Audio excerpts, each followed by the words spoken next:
Padma Lakshmi became a household name with Top Chef. From model to cookbook author to business mogul, it took a great deal of brains and determination to get Lakshmi to the top of the fashion and cooking worlds. So how did Padma Lakshmi become the face of food television? Padma Lakshmi was born in Chennai, India, and was just 2 years old when her parents divorced. Divorce was stigmatized in India at the time, so in order to get away from the hostility, Lakshmi's mother moved to the United States where she worked as a nurse. Lakshmi initially stayed behind in India with her maternal grandparents, but at 4 years old, she flew halfway around the world to join her mother. You left India early, though, right? I did. I left when I was 4. My mother had a very turbulent arranged marriage.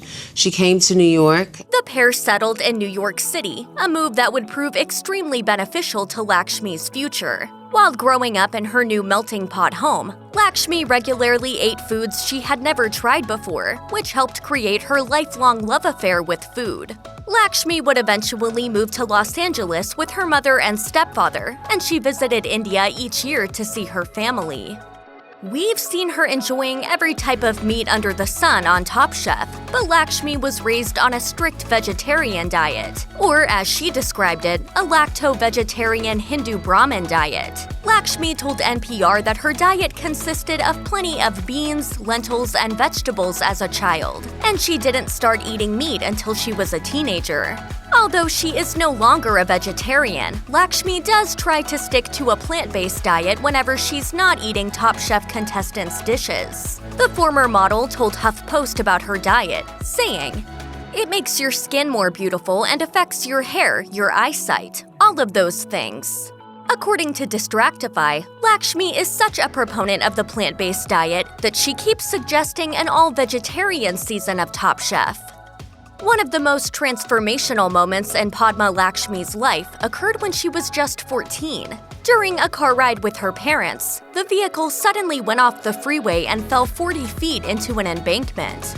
All 3 passengers survived, but Lakshmi suffered a fractured hip and shattered right arm. The surgeries after the accident left her with a 7-inch long and half-inch wide scar on her upper arm. For a long time, Lakshmi was self-conscious about the scar. She would often cover it with makeup and even perfected a cross-armed pose that hid it. In an essay for The Guardian, Lakshmi detailed how she was sure the scar would ruin any chance she had at becoming a model. She wrote, "Now that I had a caterpillar of scarred skin crawling down my arm, it seemed ridiculous to imagine that any agency would be interested in such an imperfect specimen."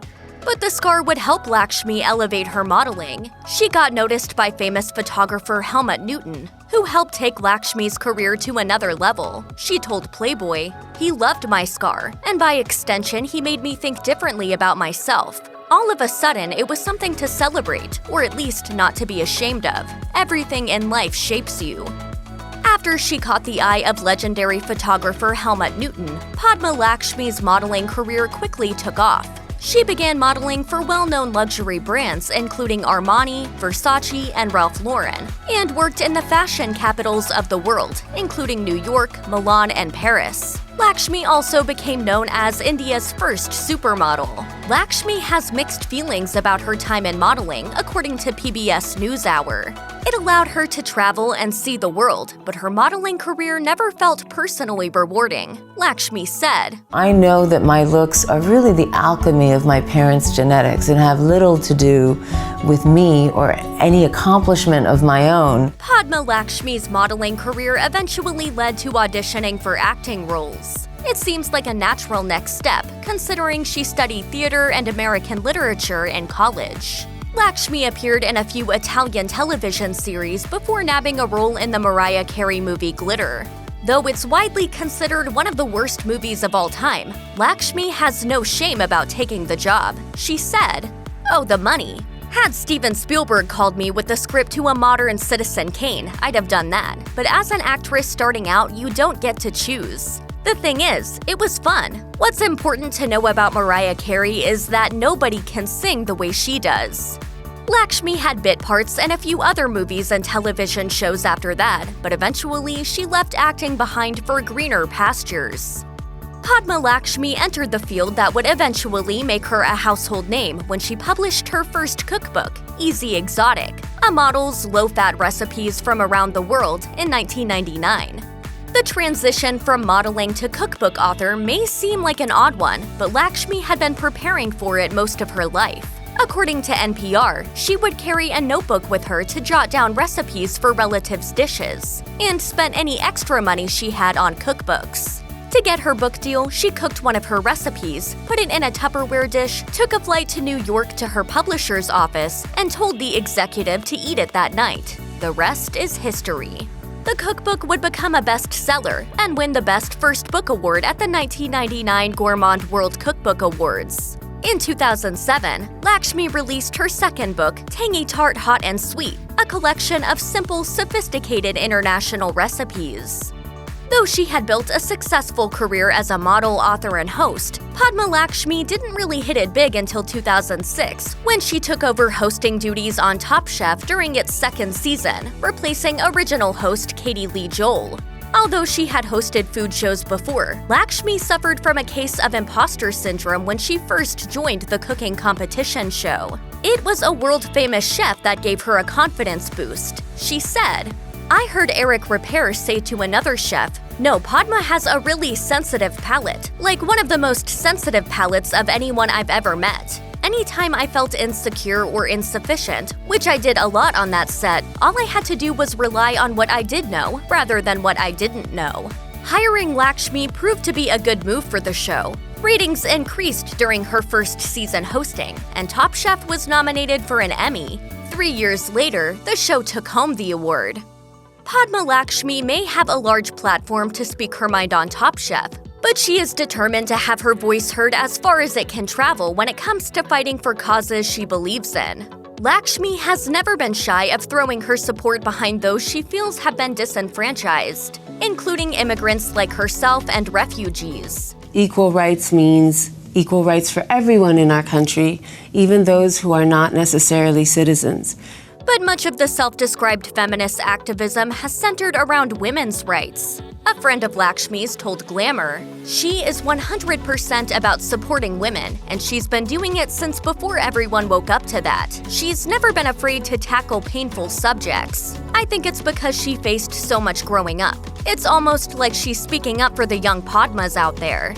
Lakshmi's efforts include walking in the 2017 Women's March on Washington and working with the American Civil Liberties Union and the Center for Reproductive Rights. If there's anything we've learned about Padma Lakshmi, it's that she is far more than a pretty face. She has the brains and business savvy to match. In fact, it's hard to keep track of just how many business ventures Lakshmi has on her resume. In the culinary world, Lakshmi has continued to write about her life and food. In 2016, she published a food memoir entitled Love, Loss, and What We Ate, which became a New York Times bestseller and won the Best Lifestyle, Body, and Soul Award at the Gourmand World Cookbook Awards. That same year, she also released the Encyclopedia of Spices and Herbs. Lakshmi also owns Padma's Easy Exotic, a line of frozen rices, lentils, and other international foods. Lakshmi has been pretty busy outside of the kitchen, too. She started her own home decor line called the Padma Collection, created a capsule collection with MAC Cosmetics, and introduced her own jewelry line for HSN. And to add to her TV credits, Lakshmi launched a Hulu show, Taste the Nation, in 2019. The biggest transformation in Padma Lakshmi's adult life was when she gave birth to daughter Krishna Thea Lakshmi in February 2010. Krishna's father is Adam Dell, the brother of Dell Inc. founder Michael Dell. He and Lakshmi have had their ups and downs over the years. The year after Krishna was born, Dell sued Lakshmi for full custody, but the couple are now reconciled and share custody of their daughter. Krishna takes after her mother in the kitchen, Lakshmi told People. Krishna has her own mortar and pestle. She just sits on the counter with me and actually helps. She is much better than me at rolling out dough because she has these little delicate fingers and she can get the dough really nice and even and flat. She's a great cook. Another thing mom and daughter have in common, an attraction to the limelight. Krishna takes music lessons several times per week and wants to be a pop star. But Lakshmi, like a true mom, says she wants her daughter to go to college first. Check out one of our newest videos right here. Plus, even more mashed videos about your favorite celebrity chefs are coming soon. Subscribe to our YouTube channel and hit the bell so you don't miss a single one.